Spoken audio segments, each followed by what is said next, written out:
النهارده جاي اقول لك على حاجه واحده بس اللي هتنقل مستواك في اللغه الانجليزيه من المستوى ده. I'm recording this video right now just to rate myself after a few months. Now I'm trying to study English and read a journalist about football match.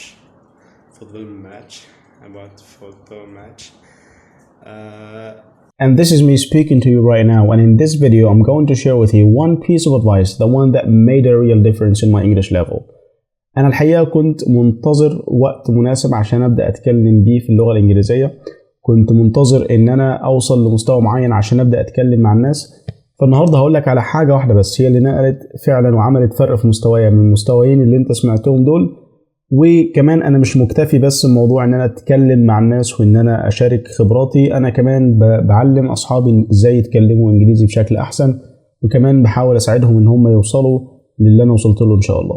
الحقيقه انا زمان كنت منتظر اللحظه المناسبه ان انا ابدا اتكلم فيها باللغه الانجليزيه، كنت منتظر اتعلم كل الكلمات وكل القواعد اللي موجوده في اللغه الانجليزيه وبعدها ابدا اتكلم مع الناس. حتى كمان جبت قاموس اللي هو زي لونج مان، ده قاموس انجليزي عربي، وكنت ناوي احفظ كل القاموس بالفعل، وبدات احفظ صفحات عشوائيه فيه عشان كنت منتظر اللحظه المناسبه ان انا ابدا اتكلم. كنت معتقد ان انا عشان اتكلم لازم احفظ كل حاجه عشان لما حد يكلمني اكون عارف كل الكلمات وعارف كل حاجه هو ممكن يقولها لي. كمان كنت منتظر ان انا اتعلم كل قواعد اللغه الانجليزيه، لكن الحقيقه مش ده الواقع خالص، وده مش هيكون الواقع برضو. مش هتتعلم كل حاجه وبعدها تبدا تتكلم، لا، انت لازم تبدأ تتكلم في الوقت الحالي. فالحاجة الوحيدة اللي فرقت معايا هي ان انا ابتديت اتكلم.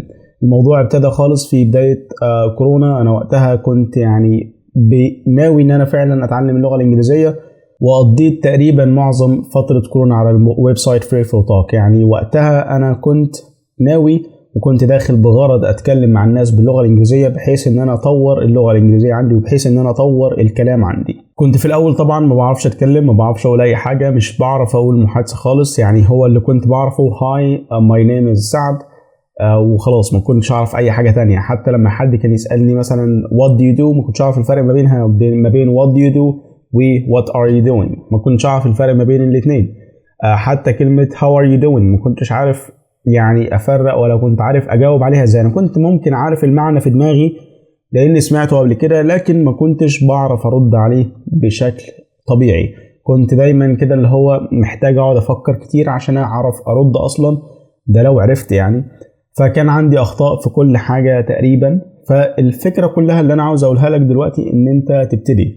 هتعاني في الاول، هتبقى متوتر جدا، مش عارف تتكلم، متلخبط كده قدام اللي بتتكلم معاه، مش عارف يعني حرفيا اللي هو انت هتبقى متوتر. بما انك بتتفرج على الفيديو ده اكيد انت مهتم بتعلم اللغه الانجليزيه، واكيد مرت عليك الكلمات البسيطه جدا اللي هو زي how are you، واللي هي الحاجات البسيطه I am كذا I'm مش عارف 25 years old. كل الحاجات ديتي انت اكيد عارف معناها. فانت طالما عارف الحاجات ديتي ابتدي تتكلم مع الناس، وابتدي تتكلم مع اي حد بيتكلم اللغه الانجليزيه. الفكره كلها انت هتبدا تتحط في مواقف مختلفه، ولما تبدا تتحط في مواقف مختلفه هتبدا تعرف كلمات اكتر.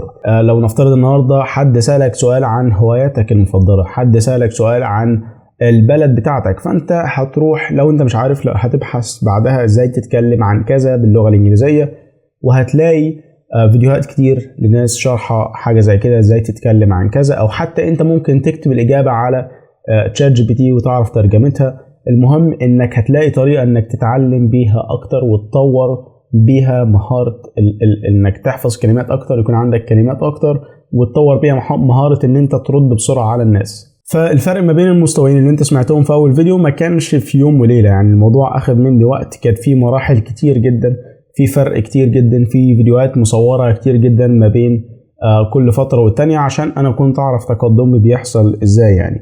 فكل فترة بيحصل طبعا انك بتكون فلوينت بشكل اكبر، بتعرف تتكلم بشكل احسن، بتعرف ترد على الناس، بتعرف تجادل، بتعرف تتكلم في مواقف مختلفة كتير جدا. ما تحاولش تكون مثالي اول يوم، كده كده هتلاقي مشاكل، هتلاقي عندك غلطات. مع الوقت ان شاء الله هيكون يحصل فيه تطور، هيحصل عندك تطور في القواعد. لما تبدأ تتكلم مع الناس هتعرف تسمع اكتر وهتتكلم وهتفهم اكسنتس مختلفة. يعني انت لما تبدأ تتكلم مع الناس هتسمع مرة واحد مصري، مرة واحد هندي، مرة واحد اسباني بيتكلموا اللغة الانجليزية. فانت لما تعرض نفسك لاكسنتس مختلفة هتفهم الناس بشكل اكبر، وهتعود ودنك انها تفهم اكسنتس مختلفة. لان يعني عشان تتكلم انجليزي انت مش هتقابل طول حياتك نيتيفز بس، هتقابل ناس مستواها اقل، وهتقابل ناس عندها اكسنتس مختلفة عنك، احتمال تعاني معاها واحتمال لا لو كنت يعني انت متعود تسمع اكسنتس مختلفة. لو متعود مش هتعاني ان شاء الله. فانت ابدا اتكلم، ما تكسلش، شوف حد تتكلم معاه، شوف ويب سايت مثلا اشرح لك في الوقت الحالي فري فور توك، وان شاء الله في فيديو قريب عن ازاي تمارس اللغة الانجليزية لوحدك. بس كده، وشكرا للمشاهدة، والسلام عليكم ورحمة الله وبركاته.